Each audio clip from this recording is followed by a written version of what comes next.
Fellow Ghanaians, good evening. I'm speaking to you tonight from Peduase Lodge after having just completed the last cabinet retreat of government for this year. And I thank you for allowing me into your homes once again.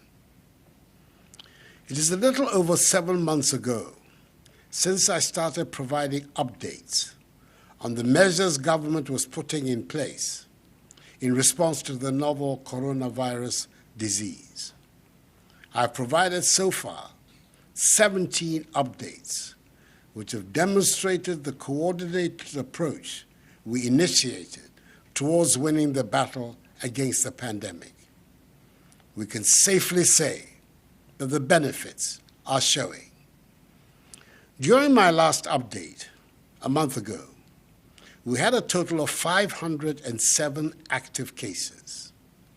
45,258 persons had recovered, and 297 persons had unfortunately died. As of Friday, 16th October, the number of active cases has declined further to 398, with 46,664 persons fully recovered from the virus, putting our recovery rate at 98.5%. 13 more deaths have occurred, bringing the total number of deaths tragically to 310, out of a total number of 510,074 persons tested. The rate of death, 0.5%, continues to remain very low. When you take a close look at the measures some other countries are having to take, including imposing nighttime curfews and partial lockdowns, declaring state of emergencies, limiting the numbers of people permitted at public gatherings, and mandatorily fining persons for not wearing masks, all in the bid to contain the second wave of the virus, we in Ghana have been spared all these developments and restrictions. We must thus be doing something right. In fact, our favorable situation at the moment is thanks to the effectiveness of government policies, the cooperation of you, the Ghanaian people, and ultimately to the grace of God.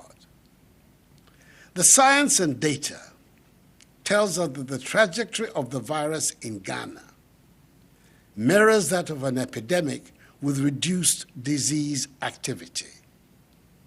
Our daily infection rates are no longer in the hundreds as they were some time back.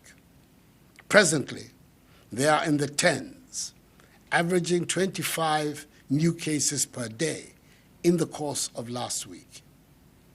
This is in sharp contrast with what is happening in the countries that are experiencing a second wave of infections, where in some instances, new infections and hospitalizations are sadly in the thousands per day. In spite of our successes, I'd like to reiterate that this virus remains something of a mystery, and we should always rather err on the side of caution and continue to observe the protocols that have brought us to where we are.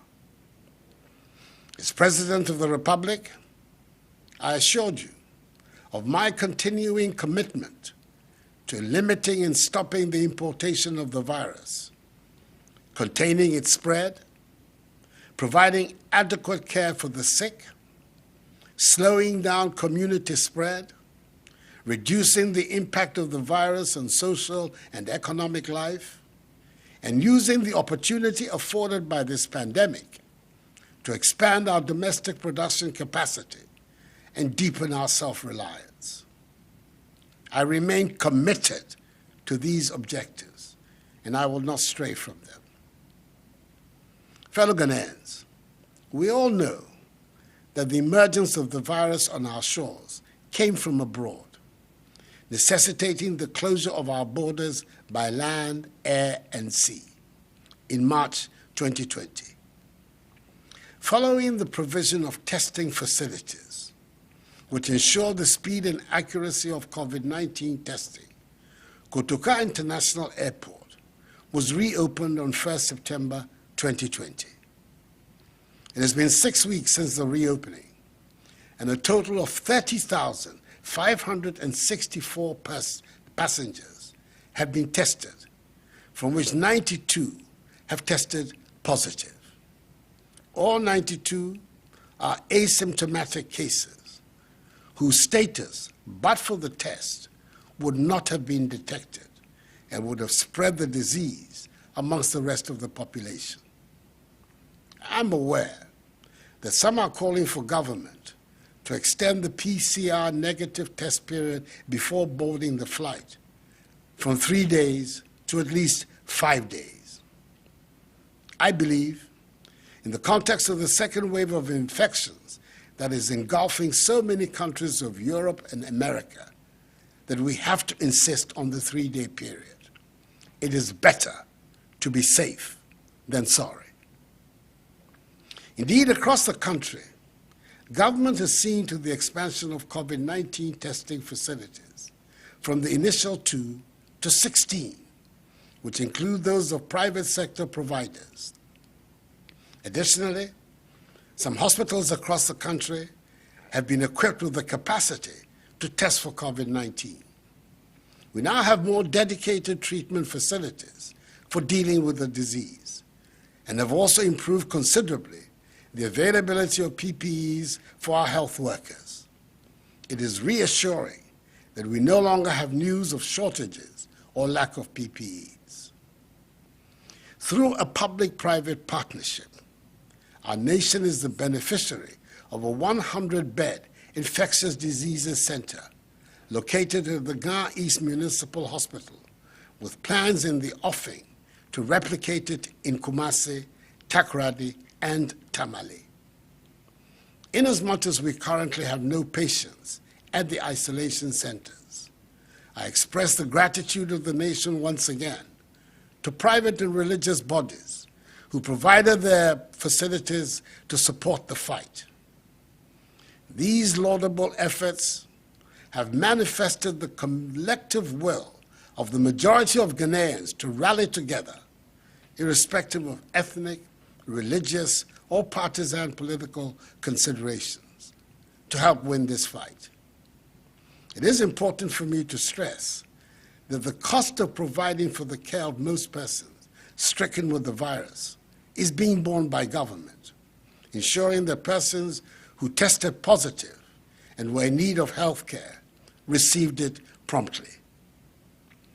The strategic, controlled, progressive, safe easing of restrictions continues, with its overarching objective being to restore our lives and economy back to normal.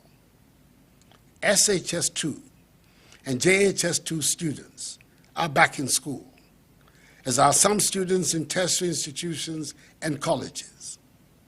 Indeed, the academic year for new and continuing university students will commence from January 2021. Football, the passion of the nation, will return in 2 weeks. Private burials, still with a maximum of 100 persons, are being performed, and the limit on the numbers of persons who can attend conferences, workshops, and award events has been lifted, subject to the strict adherence of COVID-19 protocols. On the economic front, according to the Bank of Ghana, the Ghanaian economy is recovering faster than initially anticipated.